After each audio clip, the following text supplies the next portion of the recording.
What is up, guys? It is Robert of Movies with Me, and welcome to another The Last Movies I've Seen in the Last Month. Last time I saw in March 2024 was 16 movies. So let's talk about, journal it, the last 16 movies. Let's talk about what I've seen. The first movie I saw was Drive Away Dolls. Drive Away Dolls was a movie I didn't know too much about, but I thought it looked like it could probably be pretty good. It wasn't. It was okay. There is actually a good amount to like about it. I think the two leads are really good, and I think the concept was unique enough and funny enough to where I think it's worth a watch if you're still interested. But it's overall okay. The pacing's not amazing. Some of the funniest moments aren't even like the two leads, but they do get some spots to shine in the movie for sure. Like they are well-made characters. But, I don't know, some of it just didn't admittedly work for me. But, like I said, I think it's worth the watch if you're interested. But I just wouldn't expect something too grand. Like, I actually did think this was going to be, this probably looks like really good. And it just ended up being okay. The second movie I saw was Dune Part 2. This movie was fantastic. This movie was amazing. I really enjoyed Dune 1. But not to the degree I think maybe others did. I thought it was a great movie, but this one, I think, blows part one pretty much out of the water. This one is really, really good. I love all these characters. They're all fantastic. Obviously, Timothy Chalamet and Zendaya. Any character, any actor in this movie is just so good. The amazing trek, the amazing set pieces that they create, the mind-blowing things. Look, Denis Villeneuve is one of my favorite directors of all time, and he just keeps knocking it out of the park. He really does for every single one, and so whenever I see his name on there, yeah, I'm going to see it. And it ends with I'm not going to spoil anything, obviously, but it ends with a really good kind of cliffhanger that you could really want a Dune 3, and it seems like they're going to be doing the Dune Messiah trilogy, which is pretty cool. Who knows how long that'll be, how many years that'll be from now. But this second one, I saw it in IMAX. The intensity of some of the audio is so good. It's just incredibly well crafted. Austin Butler in this movie plays an amazing character. I love, there's one scene that everyone always talks about where it's on this planet where it's, when you step out, it literally is all like white or gray, or black and white, I guess you say. It's so incredible visually. The action set pieces are amazing. There's a lot of good drama. It is a fantastic film. Even with its longer length, you just don't feel it. It is fantastic from beginning to end. Third movie I saw was All of Us Strangers. I was very happy to see that this finally came to a theater near me, and I ended up getting able to see this movie in theaters. Also fantastic. You're gonna hear me say this a lot. There was a lot of really damn 9 out of 10 movies that I've seen this month, just because it was also like kind of Oscar season, so I was kind of seeing a bunch of those type of movies that always end up being at least good. This movie, All of Us Strangers, was fantastic. Two leads, amazing. The main lead, Andrew Scott, who plays Adam, is an incredible character. It's one of the best performances I've seen this year, which, I mean, technically I think it's a last year movie, but it is, you just have to see this because the personal trauma that he goes through and the scenarios that he goes through in this movie is heart-wrenching. The movie covers regret, loss, and does it incredibly well in a very unique way, and I thought it was fantastic. It's one that I would highly recommend.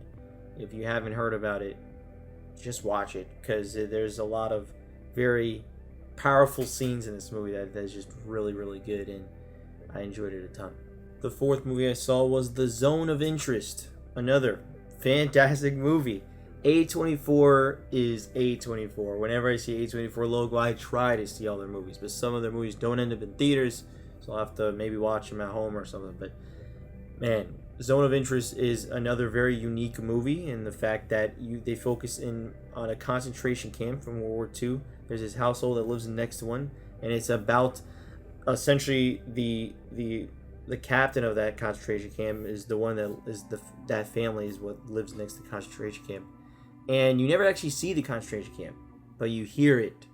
It's like, and I think it was the director that was saying that it's like two films, and it truly is. It's you have what you're seeing and what you're hearing, and I've never seen anything like this. Like, it is the definition of having that perfect sound design to really enhance your movie.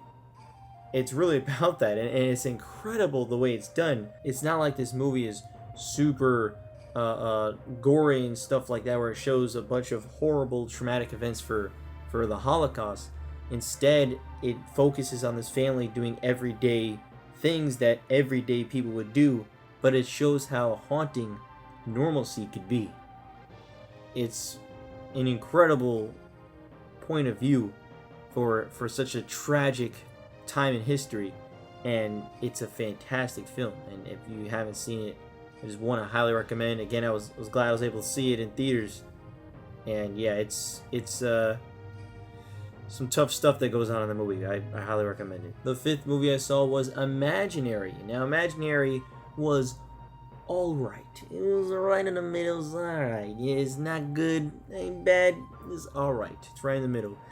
This is one that I honestly thought would have been worse, so that's good it wasn't. This is a movie from Blumhouse where, again, they're super hit or miss. I feel like this distributor, essentially one day you have this family that moves in, and there's a bear, a teddy bear, and it's like a possessed type of teddy bear.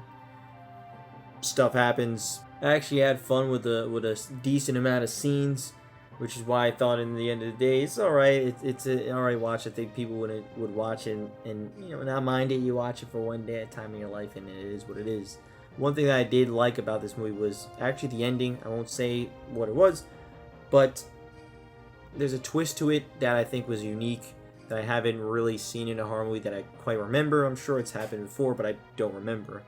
And I really enjoyed that. I thought it was like, okay, that's cool. It's cool. And I do like that. Performances are perfectly fine, and they suit this type of vibe for the movie. But overall, it does end up being kind of that generic, film where there's a lot of jump scares, and that's always annoying, and you don't care for that type of stuff.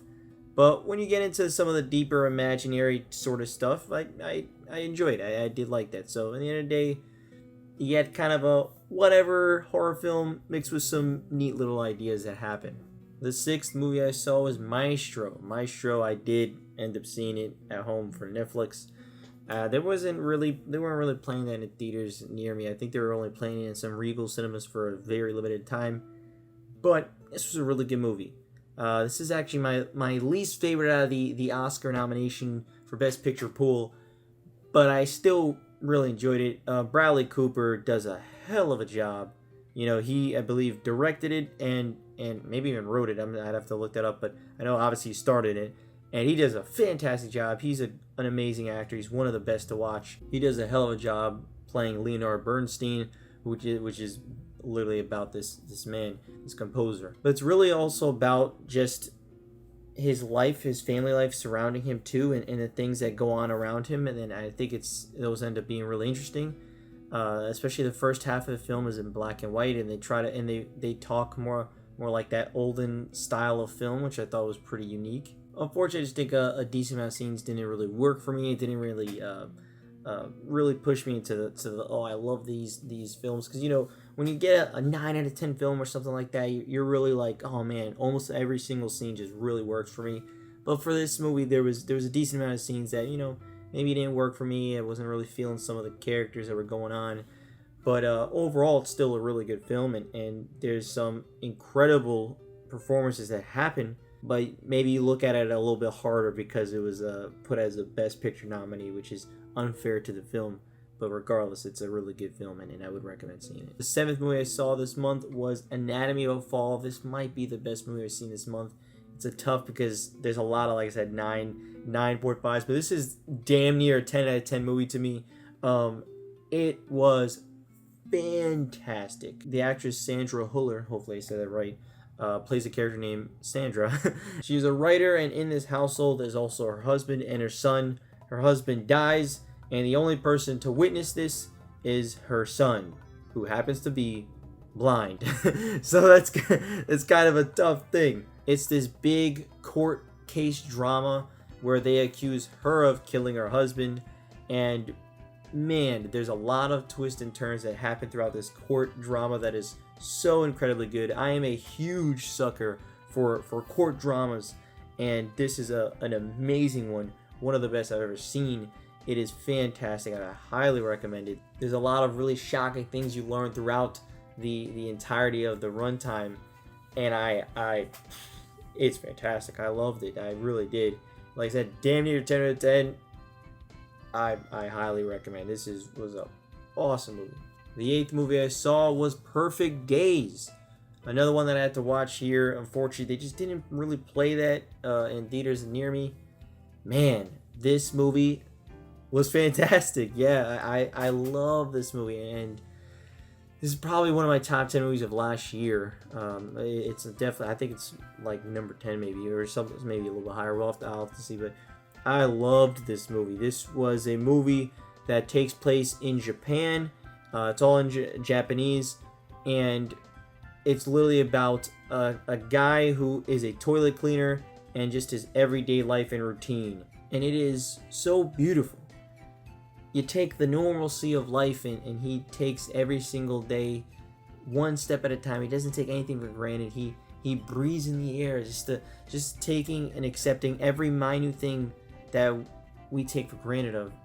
He enjoys it. He takes his job with pride. This thing that people would hate to do, this toilet cleaning thing, but he takes it with pride, and you absolutely love it. And oh man, it's so good. The soundtrack is fantastic.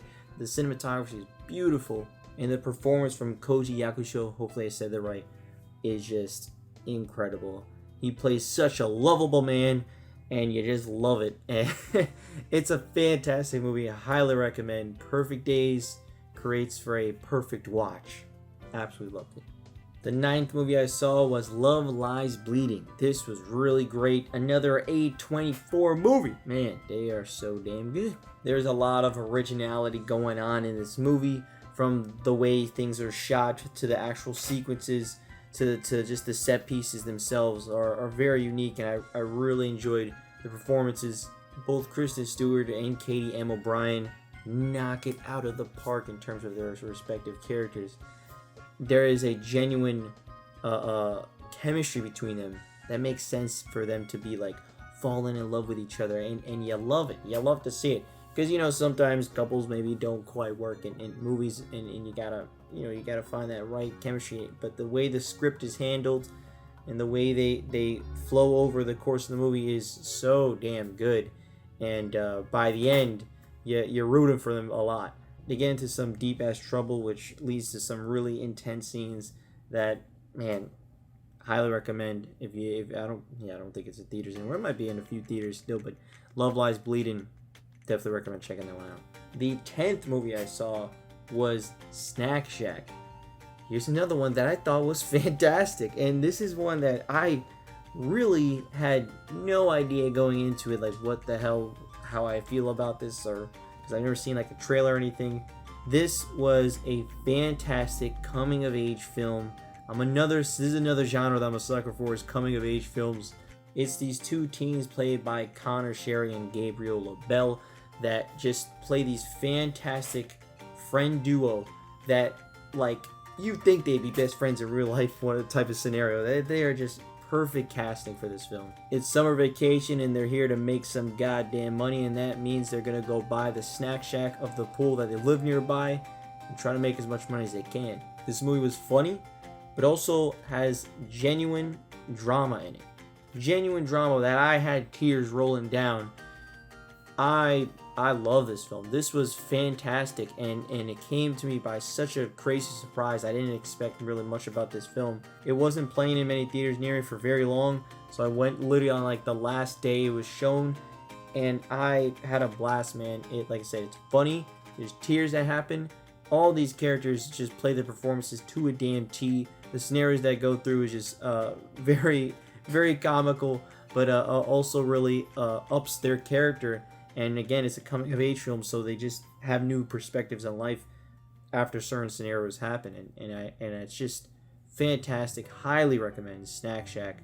Definitely go watch this one because I don't think a lot of people even know it exists. The 11th movie I saw was Ghostbusters Frozen Empire. This was okay. I actually quite liked Ghostbusters Afterlife, if that's the last movie, what it was Afterlife, I believe. This movie was okay. You know, I actually was enjoying like the first hour and 20 quite a bit. I was leaning towards more of this movie being pretty good. But then that last half an hour where you involve this Frozen Empire stuff, they really do nothing much with it, and it honestly drops the film by a decent amount to me. I love a lot of these characters. All these guys do such a great job, but they also introduce a lot more characters to the cast where it kind of pushes other people to the side, like Finn Wolfhard is essentially not even in this movie, you could say. This is very much a film focused on McKenna Grace, which is perfectly fine because she's a great and as his character, but you do get that sense that a lot of these other characters that were really big in the last movie kind of get pushed to the side in this one.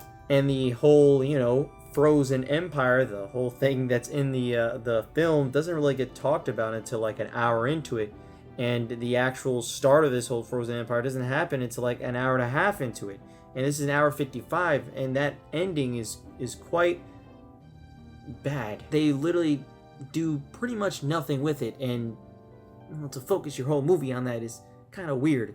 There are cool designs for these ghosts and these new creatures that they introduce, but they just don't do much with it, and the stuff you see in the trailer is essentially all that they show of the Frozen Empire, which is bizarre as hell to me.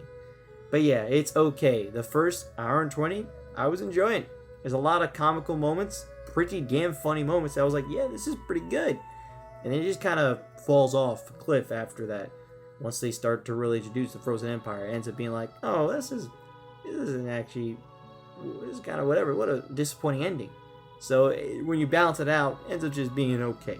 The 12th movie I saw was Luca. So if you didn't know, they were playing Soul, Turning Red, and Luca, 3 movies that they premiered on Disney Plus for the first time in theaters.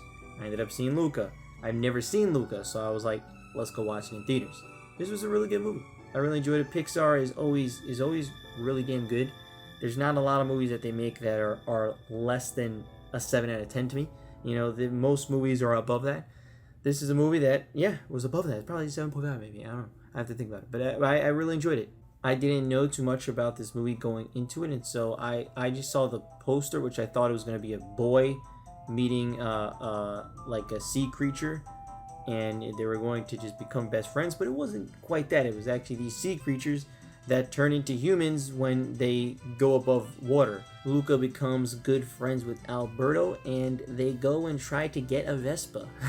And it was really, really good. It was a lot of charm. Animation is, of course, gorgeous. It's set in a very unique town that Pixar really hasn't touched before. And it's also a coming-of-age film at the same time, which, again, I'm a sucker for those. It deals with friendship. It deals with concepts such as being who you are, being truly who you are, and not hiding that. And I thought they really did a good job with that. Luca, I would recommend it. I guess it's on Disney Plus, right? It's been on it. The 13th movie I saw was the American Society of Magical Negroes. That is a crazy name to me still. Nuts. Which the main character, who is played by Justice Smith, agrees. And he says, maybe we should call it, like, you know, magical black people. But this movie was okay. You know, I actually was enjoying like one half of it. They deal with some pretty heavy topics in this movie, and it is literally about a society of black people who have magic that essentially try to help out white people to not get uneasy. The reason they do that is because they say that white people are the cause of a lot of death for black people, and so there's a secret society that try to keep white people calm and okay so they don't take it out on black people. And for such a concept like that, you gotta go all the way, and they don't really. This is something that there's some heavy topics that could have been done and told in some really, you know, yes, satire way, but also really intense ways that really could have affected this main character, and it doesn't really happen. There's not really a lot of consequences Instead, it's more of a rom-com, which I did like. Justice Smith's character is introduced to Anne-Lee Bogan's character, and they fall in love with each other, and ends up being a rom-com. You'd think it'd feel like maybe 50% of a satire and also kind of focusing on racism, but also 50% is a rom-com, but it's a lot more of the film is the rom-com part. And I actually like and prefer the rom-com part because I think these two have actually pretty good chemistry, and I think they could have done more with it. But when you're really about this magical society, about helping out white people, trying to keep black people alive, like, you gotta go harder on some of that stuff because they kind of just, yeah, it is what it is. Like, they could have done some really dramatic moments that might have really gave consequences to some of these magical Negroes that in this society, but they don't really. And for such a really big topic such as racism and trying to handle that, they could have maybe gone a lot harder and made it a lot more dramatic and probably could have pushed a better message, but it kind of falls flat. Overall, I think it ends up being okay. Like I said, I like the rom-com parts better. The 14th movie I saw was Immaculate. This was a really good movie. Always horror movies are always like, oh, hopefully it's good, hopefully good.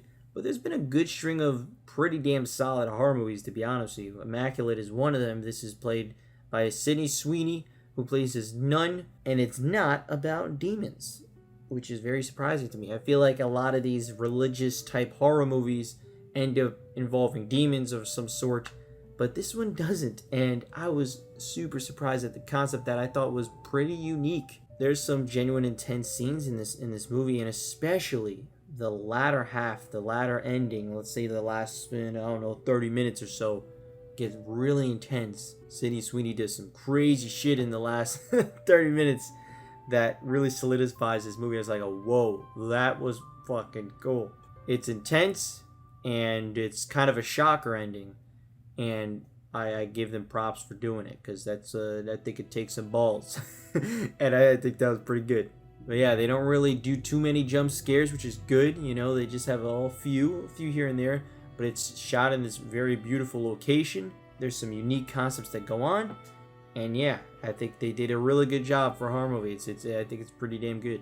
The 15th movie I saw was Kung Fu Panda 4. This movie was sadly disappointing. It's alright.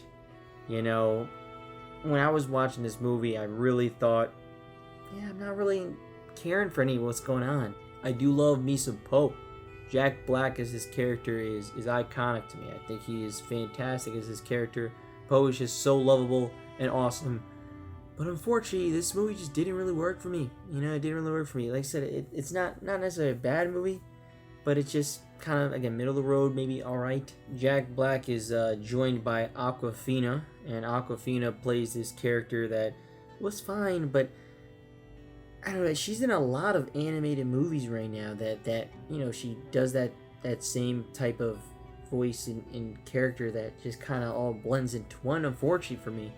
And I didn't care for that whole road trip with them too. It's definitely the weakest out of the four, and unfortunately it just doesn't hit a lot of the things for me. What I felt like should be exciting just didn't excite me personally. There are some really good sequences, and there's some laughs to be had, but they're kind of far and few in between in the overall story. I do actually like the main villain. I think it's a pretty cool main villain. She gets shapeshift and stuff, and I thought that was pretty cool. By the end of it, I just was kind of lukewarm on it. More thought, it was alright. The 16th movie I saw was a rewatch, which was Bad Boys for Life. Not because the new Bad Boys got announced or anything, but I own it on Blu-ray. It was just a movie that I ended up popping in.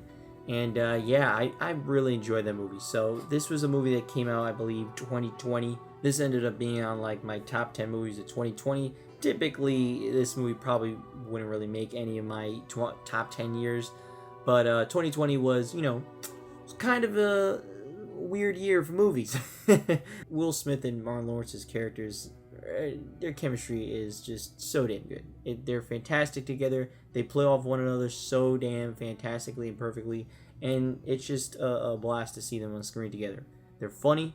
They have great charisma, and there's also some really solid drama that happens in this movie. I'm glad I kind of rewatched this now, so I kind of remember certain things maybe that I might have forgotten before I see this new movie that comes out later this year. But yeah, you know, it's Bad Boys for Life. There's some twists and turns that happen that I think was pretty cool, and it adds and enhances some characters, especially for Will Smith. But yeah, it's funny. There's a lot of solid action, really well shot, and there's also some surprisingly really well done drama.